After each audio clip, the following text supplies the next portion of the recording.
Drivers, start your engines. Who's going to get the best start? It should be Ghirelli. Ghirelli has a nose ahead as we go racing. It's a good start from row 3 from Sebastian Blekemolen. He is on it as they run to the first corner. Everybody looking for track space. I think a couple may have gone deep there into the runoff area, but it's Vittorio Ghirelli that leads the way from Dufresne. In fact, no, that's Lasserre. My apologies. Lasserre is the one that's up to 5th place then, and it's Gianmarco Ercoli who gets himself up into P5 there. Ercoli gets past the 33 of Lasserre, who's now giving a bit of a bump to Gianmarco Ercoli. It looked to me like Lasserre got a good run. Yes, he did. I think Ercoli missed a gear coming out of the chicane, and Lasserre comes back into 5th position. Delso is in 14th. Oh, and contact! Contact between Lasserre and Ercoli. It looked like Lasserre may have had an issue finding a gear there because he didn't really accelerate properly. Meta and Hazeman side by side behind him. Hazeman gets through, makes up a position. There's some debris down. RDV Competitions car is looking quick this weekend in the hands of Dufresne and in the hands of Schober. It will start the EuroNASCAR 2 race later on this afternoon from pole position with the Austrian Patrick Schober. And of course, Paul Dufresne also started the car on the front row of the grid, albeit in 2nd position. There's the 24, a little bit of gravel kicked up there by Ghirelli, and that tells me he's pushing. The body language of that car in general suggests that no, there is no trace of him taking it easy. This is a man driving at full tilt, and Paul Dufresne is going a little bit quicker and closing in. It was down to 4/10 last time across the line, as you can see on our graphics there. Dufresne looks like he's got the car underneath him to try and do it here, pressurizing the rear of Ghirelli. The gap down to less than 1/4 of a second, and contact between them. Dufresne saw the door open at turn 2 and tried to go for it. He'll be hoping his car isn't damaged from that little bit of contact. I think both cars are okay, but that was a signal of intent from Paul Dufresne. He just locked eyes with Vittorio Ghirelli, put his cards on the table, showed his hand, and said, well, I'm going for it. Ghirelli manages to stay in the lead for the time being. He needs to get every apex right, and he's right on the apex, a little bit over the apex. He's very close as they now run towards what will be the final proper passing opportunity. The last 2 corners of the lap. Is Dufresne going to be close enough? Vittorio Ghirelli versus Paul Dufresne for the race lead. And it is still Ghirelli in the lead. One last corner left to go. I don't think Dufresne is going to be able to do enough, but he gets a good run out to the final corner. The slipstream that he claims doesn't exist isn't going to help him.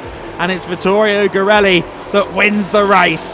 Paul Dufresne takes 2nd. Mark Goossens crosses the line in 3rd. Formation flying with Sebastian Blekemolen.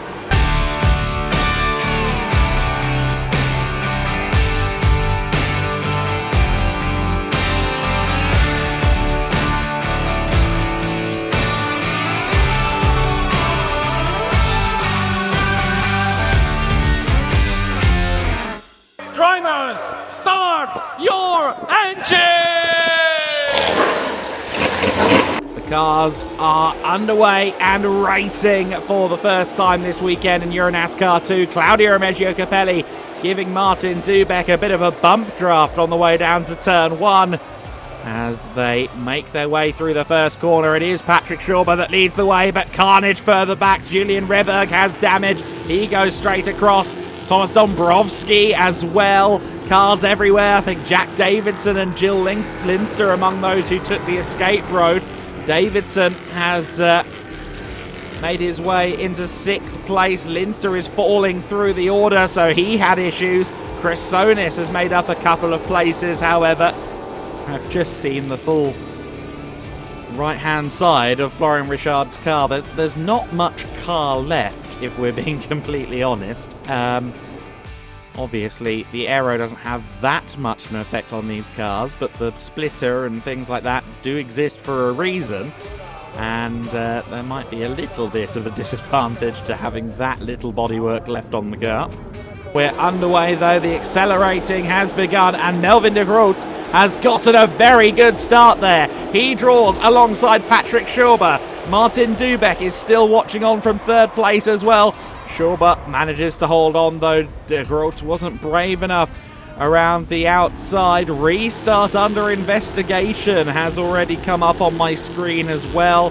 The last start was called okay, this one not so much. There's been some dust kicked up as well further back. Capelli under big pressure from Tefel. Linster is up to 6th place. He's gotten past Jack Davidson.